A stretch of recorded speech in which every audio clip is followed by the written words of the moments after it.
Saya akan menanggapi video berikut ini agar tidak menimbulkan kesalahpahaman tentang sejarah Islam, terutama menimbulkan kecurigaan dan tuduhan terhadap tokoh-tokoh besar kaum muslimin dan umumnya para sahabat Nabi ridwanullahi alim jami'an.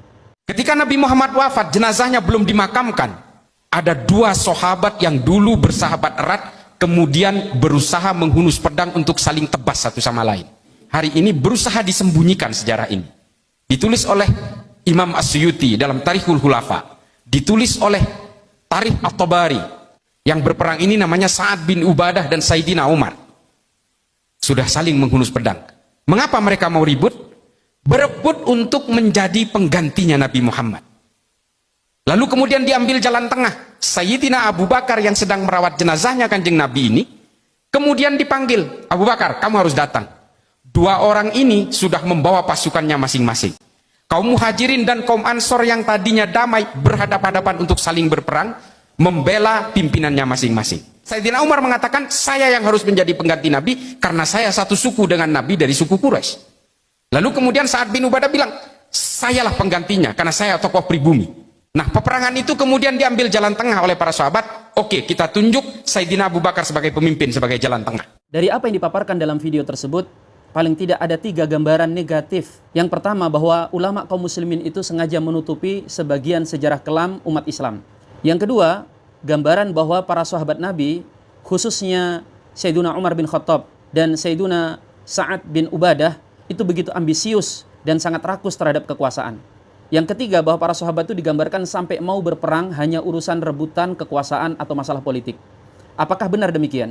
Tentang riwayat kewafatan Rasul sallallahu alaihi wasallam dan sampai kemudian diangkatnya Sayyidina Abu Bakar sebagai khalifatul Rasulillah, pengganti beliau, itu dimuat dalam semua kitab sejarah dan tidak ada yang ditutup-tutupi di situ. Kita sudah sering mendengarnya, khususnya bagi para asatid, apalagi para pencinta sejarah. Saya langsung melacak ke dalam Tarikh At-Tabari, apa yang disampaikan oleh beliau. Ternyata saya tidak dapati kisah tersebut. Saya juga membuka dalam Tarikh Al-Khulafa Al-Imam As-Suyuti. Hanya sayang ketika saya cari, saya hanya mendapatkan versi terjemahan, karena ternyata kita versi Arabnya pernah saya hadiahkan kepada seorang ustadz dan saya lupa membelinya lagi. Tetapi kemudian juga saya cek dalam versi Maktabah Syamilah dan tidak ada riwayat sebagaimana yang disampaikan oleh beliau. Saya juga mengecek di Hayatus Sahabah, saya mengecek dalam Sirah Nabawiyah Ibnu Hisham, saya mengeceknya dalam Tarikh Al-Kabir, siapa tahu ada terselip di situ, karya Al-Imam Al-Bukhari. Kemudian saya mengecek dalam Bidayah wa Nihayah, karya Al-Imam Ibnu Katsir.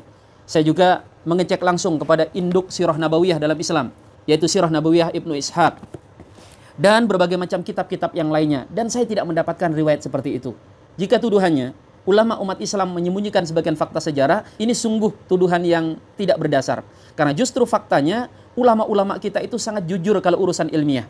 Bahkan hal yang kira-kira dalam tanda kutip menjatuhkan Islam, itu dari mana kira-kira musuh Islam mendapatkannya? Kecuali dari tulisan-tulisan ulama-ulama kita.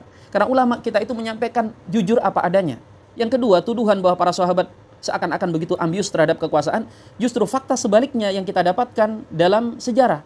Yang terjadi, para sahabat itu bukan saling menghunus pedang di medan perang. Yang terjadi justru mereka berkumpul di Saqifah Bani Sa'diyah, yaitu semacam gedung parlemen. Di situ mereka berdiskusi dan saling lempar argumentasi. Yang terjadi bahkan bukan Sayyidina Umar yang ingin merebut kekuasaan. Beliau justru kala itu mendatangi beberapa pihak untuk disodorkan menjadi pemimpin umat Islam. Dalam riwayat yang pertama kali beliau datangi adalah Abu Ubaidah. Diminta agar bersedia dibai'ah menjadi khalifah. Tapi lihat apa jawab Abu Ubaidah. Wahai Umar, sejak engkau masuk Islam, aku tidak pernah melihat engkau tergelincir kecuali hari ini. Bagaimana mungkin engkau hendak menyodorkanku, sedangkan di tengah-tengah kita masih ada Abu Bakar Siddiq. Dan kemudian Sayyidina Umar mendatangi Sayyidina Abu Bakar Siddiq, meminta hadir di forum diskusi itu. Forum diskusi, bukan medan tempur. Namun lihat, justru Abu Bakar kala itu beliau menyampaikan argumennya, bahwa yang berhak untuk memegang tampuk pemerintahan adalah orang-orang Quraisy, yaitu maksudnya para sahabat Muhajirin. Dan beliau justru kala itu mengatakan, ini Umar, ini Abu Ubaidah, pilih dari salah satunya untuk menjadi pemimpin kalian. Umar justru menolak, beliau mengatakan, tidak wahai Abu Bakar, tidak boleh ada orang yang mendahului dirimu. Lalu Umar kemudian mendorong Abu Bakar untuk bersedia diangkat menjadi khalifah. Itu keadaan Sayyidina Umar bin Khattab yang beliau justru menyodorkan orang lain. Lalu bagaimana dengan sahabat Sa'ad bin Ubadah? Beliau kala itu sedang sakit. Yang menyarankan beliau untuk segera menjadi pemimpin kala itu adalah sahabat Khubbab bin Munzir. Dan beliau tidak banyak bicara karena sedang sakit. Ketika diskusi dan debat sangat panas itu, sahabat kemudian sampai pada kesepakatan. Tidak ada setetes pun darah yang mengalir. Benar, terjadi perdebatan di kalangan mereka. Tapi ini wajar. Karena mereka harus memikirkan nasib umat Islam ke depannya. Mereka membutuhkan pemerintahan untuk menaungi dari musuh-musuh yang setiap saat bisa merongrong.